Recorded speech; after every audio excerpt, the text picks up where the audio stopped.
One of the most beautiful raptors in North America is the snowy owl. Although they spend most of their time in Arctic areas where they also breed and raise their young, this gorgeous bird will winter in southern Canada and the northern part of the United States.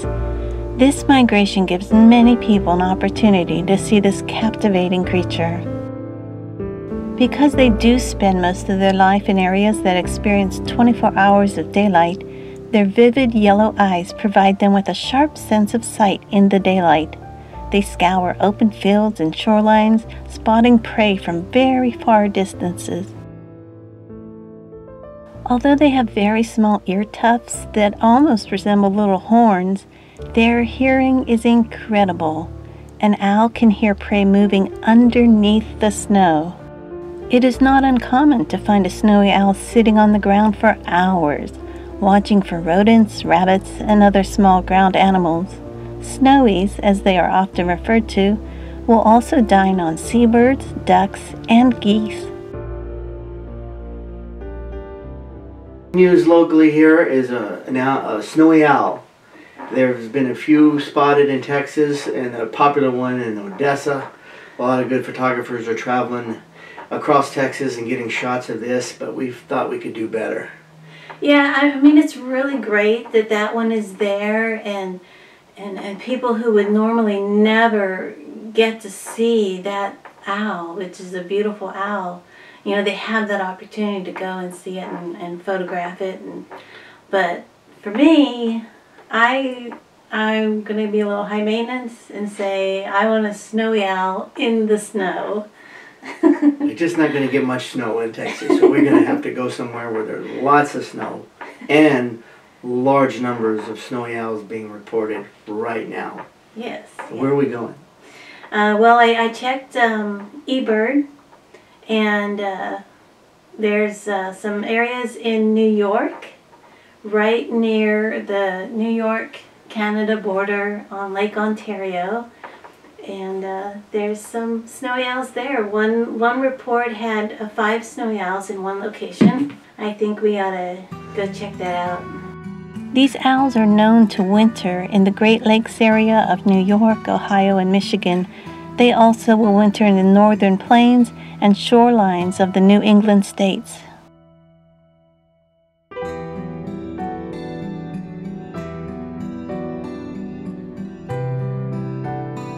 Our first encounter with a snowy happened as we drove down a country road.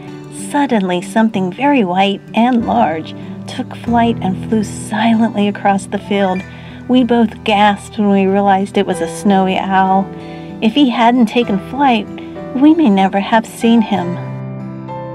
Our trip to New York proved very fruitful, as we encountered about 8 snowy owls in just the 2.5 days we had there. We saw on several of our drives these nesting platforms that were on top of random power poles. We believe these are used as nesting platforms for other raptors in the spring, such as the osprey. In the winter, the snowy owls will come and claim them as their winter homes, and the very friendly locals in the area are very excited and proud to have these spectacular winter guests. This year is called an eruption year. This occurs about every 3 to 5 years when the food source for the owls in the Arctic has been very plentiful, allowing the owls a high success rate for their little owlets. Their food of choice in the Arctic are lemmings, which are a variety of vole-like rodents. An average snowy owl can eat up to 1,600 lemmings a year. Regardless, the lemmings will have dramatic increases in population levels every 2 to 5 years, which in turn increases the population of snowy owls, and this produces a larger number of snowy owls in migration that come down south. Beautiful snowy owls can live over 20 years. They weigh about 4 pounds and stand about 16 inches in height. Seeing one in flight is mesmerizing as their 5-foot wingspan moves silently through the air. They are well adapted to the cold because of the large number of feathers on their bodies. This can make them look so bulky, and it gives them their extra weight.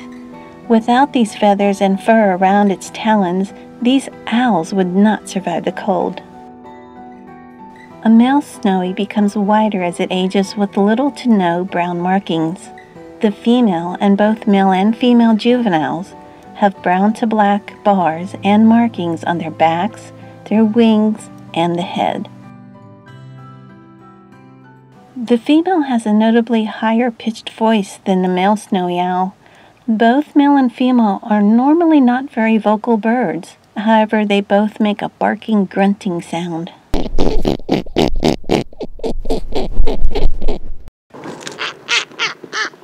The female, while on the nest, will often scream. This is presumed to be a call for her mate to bring her something to eat. She's letting him know, "I'm hungry!"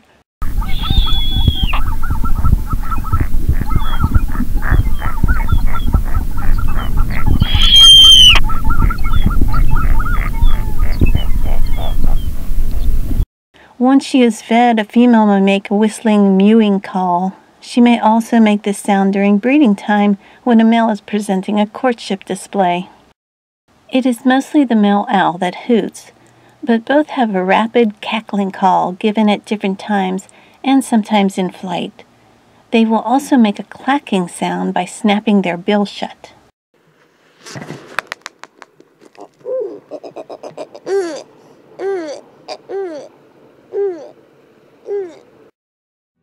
Courtship takes place in their summer breeding grounds in the far north, from April to late May. The male picks the territory, and the female digs a shallow nest in the ground to lay her eggs. She may lay between 3 and 11 eggs, which will incubate in about 32 days. Just a couple of weeks after our return from New York, we were blessed with a visit from a snowy owl in our area. This eruption year granted the state of Texas 4 confirmed snowy owl sightings, a truly rare occurrence that was celebrated across the state. If you have an opportunity to see one of these stunning birds in person, please keep in mind to keep your distance. These birds seem almost a little tame when you find them in their winter grounds. They are still a wild bird, and like all wildlife, deserve your respect and kindness.